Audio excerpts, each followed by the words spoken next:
Well, good morning, everybody. This is just an absolute gigantic day.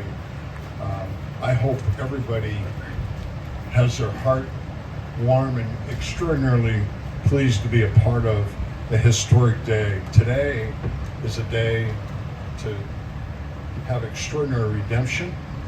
Today is an extraordinary day to have transformative change. Today is really a day that Nebraska will be viewed in a way as a leader across this country and how we help people get back being productive citizens and making an incredible difference for their families.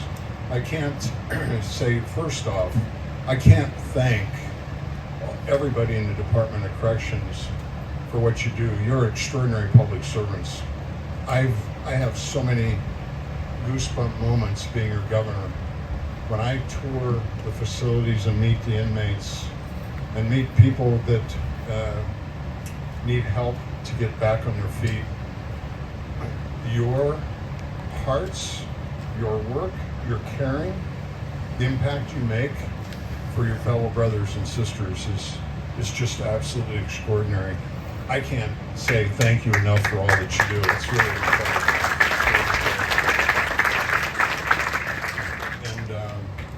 You know, it's 7/24/365, and how everybody comes with your A game every single day.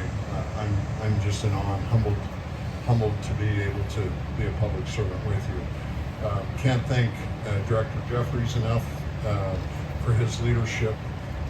The development of this project, we have high expectations, right, Director Jeffries?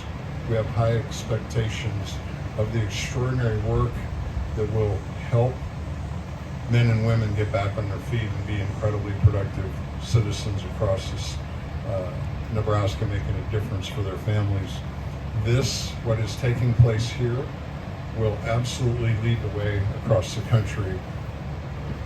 Have incredible confidence and high expectations because of Director Jeffers and his team.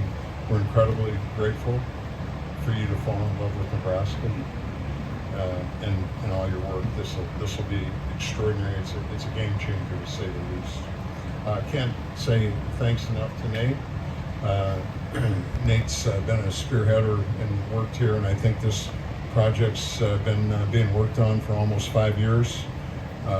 Countless, maybe 75 different locations as far as possibilities of where this could have been situated at. I'm really grateful. I think we've got the primo site. Your team did incredible work, and can't thank everybody enough for all of that work. And everybody here, there's too many to name, but can't thank enough.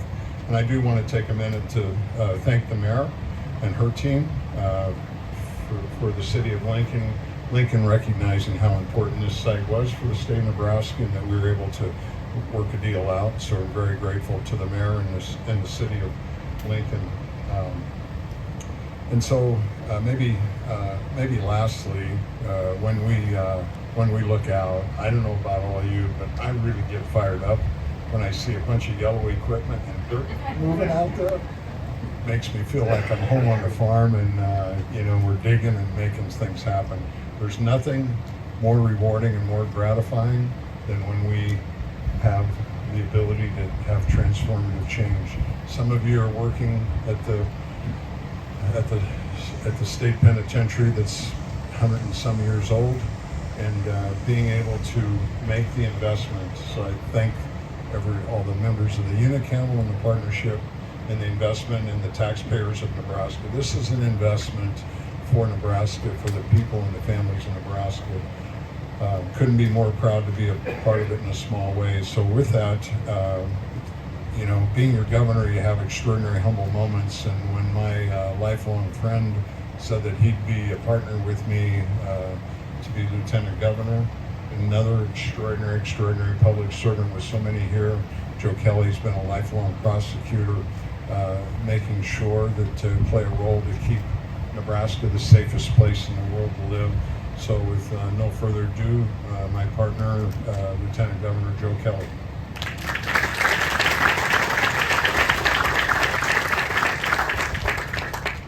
morning, everyone. It's a pleasure to be with you.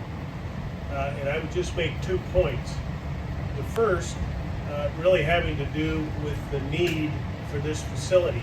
I became a prosecutor and deputy county attorney here in Lincoln in 1981. And at that time, there were already discussions, full force, going on about the need to replace the Nebraska State Penitentiary. It was both, and for the most part, an issue of facilities and the age of that facility. There were also discussions about what was perceived as crowding, and led to some positive things over this period of time. They didn't build in 1981, and they didn't build in 1991, and they didn't build in 2001, and they didn't build in 2010. The problems got worse. When I moved from my roles as a line prosecutor into administration, both as chief deputy county attorney, then as county attorney, and as those discussions around the state, in the legislature and elsewhere progressed, the need to replace that facility at 14th and Highway 2 was always part of the discussion. And the reality is, it's an existing problem that we've known about in Nebraska for a long period of time. It's great to be here now as we have a moment to say, yeah, we're finally getting this done. We're finally starting on this project that's been needed for so long. So I wrap up that little point just by saying, this is a need. This isn't a want. Our taxpayers, I think, are very interested in keeping the state spending restricted to what we need. Governor Pillen makes that point every day to us in the administration, to our department heads, and that's precisely what we're doing. And in doing so, going to create a facility that enhances safety for all of the staff, as well as for those who are in there doing their time. So it's a great point to be a part of today. And the second thing I wanted to just say is, for those on the outside, you may look at a project like this and say, well, you've got all the professionals who are doing this project, but boy, this probably required the Nebraska State Penitentiary to staff up in order to get this done, because they're still running operations with about 5,600 inmates scattered everywhere from here out to McCook. The short answer is no, because of Rob and Diane and this entire staff. They're able to accommodate this project with existing staff. And that's an important point. From Director Jeffries having such experience in doing just this, to Diane and all of you who are here today, I won't mention names either. That's really something special, that we have a staff within corrections who can accommodate that and still run the day-to-day facilities. So thank you for being able to do that. And with that, let's turn it over to our Director of Corrections, Rob Jeffrey.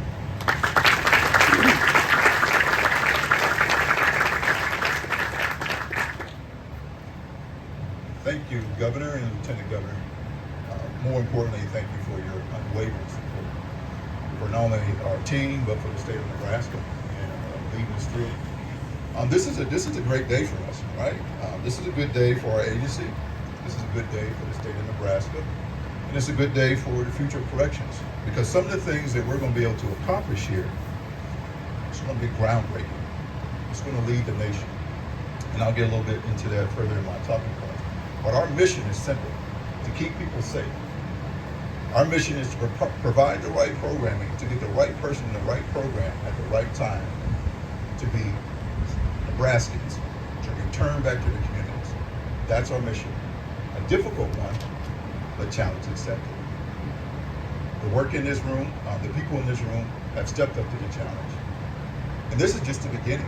Today marks the day of us creating a new facility, but it also creates a day to the way we're going to manage this new facility in a different way. And that'll be outlined in our strategic plan. We got QR codes, so it's a shameless plug. I want you to get to the QR code, look at our strategic plan and see where we're going. But I'm gonna be very brief on what that strategic plan is. It covers 4 P's. It talks about our people, it talks about our programming, it talks about our policy, and it talks about our physical plan. Our people is our team. I mean, we can't do none of this work without the dedication and the commitment from our team members. So we want to invest in them. And this facility will help meet that need. I mean, think about the design that we're going to accomplish here. It's going to be more natural light. The acoustics are going to be proper sound levels throughout the facility. There's going to be plenty of space to accomplish your work, and we're going to increase the technology to meet today's needs. Creating our hope and our goal is to create a normative space to where it reduces the stress level. This is a stressful job. Every day, day in and day out. But what this building would do and what we hope to achieve is to reduce those stress levels, to increase the mental and physical well-being of everyone in that facility. Second P, programming. That is our mission.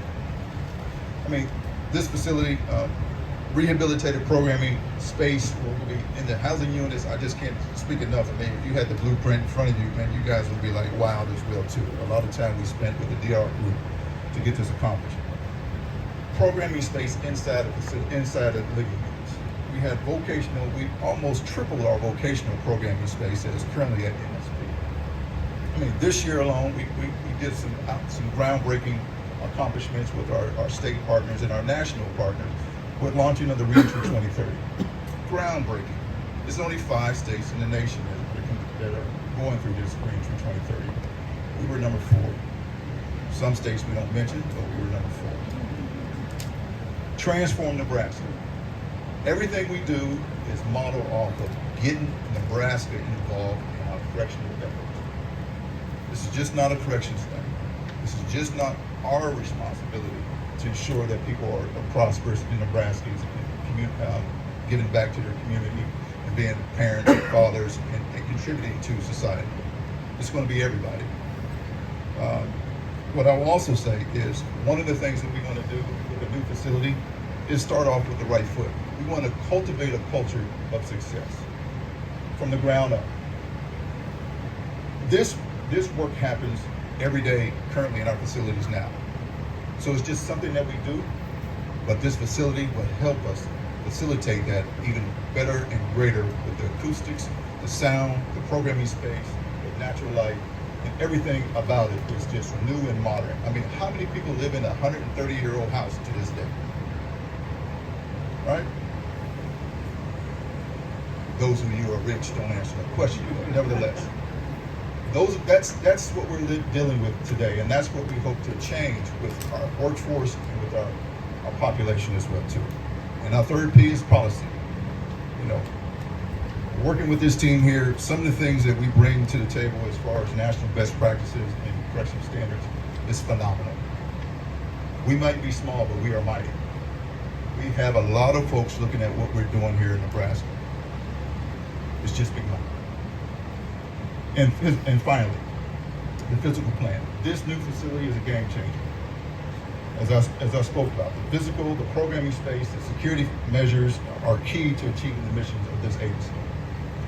This facility campus will be a maximum and medium facility, and then it'll be adjacent minimum compound that will be, I don't want to start with that, but you can look at the layouts right here. And then of course your supporting buildings with, I don't want to go through food service, laundry. They gave me a list of about 12 things I don't want to go over right now. Buildings. So I want to get to the thank yous.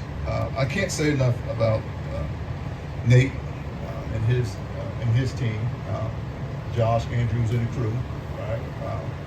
They have done incredible work, staying on task, actually being ahead of the curve. This is a huge undertaking. They have stepped up and ready to take this on from day one. And sometimes you got to pull Nate back a little bit because he is so eager to get things done. But that just speaks to his dedication. That speaks to everyone's dedication of what we're here to achieve here in Nebraska. There's a couple other thank yous. I mean, I can't not thank my cabinet members, my cabinet family for showing up. Thank you for your support. Thank you for the head of DAS for helping facilitate this land acquisition. Thank you to the NDSC team, Nebraska State Penitentiary, and a special thank to the maintenance department at Nebraska State Penitentiary. The work that you guys have to do every weekend as it increased these last 3 weeks to keep that facility afloat. So thank you, and make sure that everybody knows that it's much appreciated. And so in the DLR group, I want to thank you guys for the work you have been working with us. I mean, we've changed plans I don't know how many times, and you've been very amenable to those plans because we're trying to do the right thing. So as you can see, wrap this up. As you can see, we're moving dirt today. Somebody asked me earlier about, the site grading process. It started in May, and it's about 1.4 million cubic yards of dirt we moved out to level out. We'll be moving to level out this property. I learned so much about cement, concrete, and steel and everything. I think I'm an expert right now, but I do know this: inflations are rising with the raw goods. Did I say that right, Nate? All right. So, bidding for this facility construction contractor will begin soon. We look forward to estimate completion of about May of 2028. This facility will be an important part of the work we do, and we will take the lead, not only here in Nebraska, but in the nation, as far as preparing individuals for successful reentry back out to the communities. I'd like to have a couple folks come up here and join me. I want to have Governor Hillen, Lieutenant Governor, Assistant Director Diane Ryan, Warden Barbara Levine from the NSP, Engineer Nate Portermeyer, and Josh Anderson.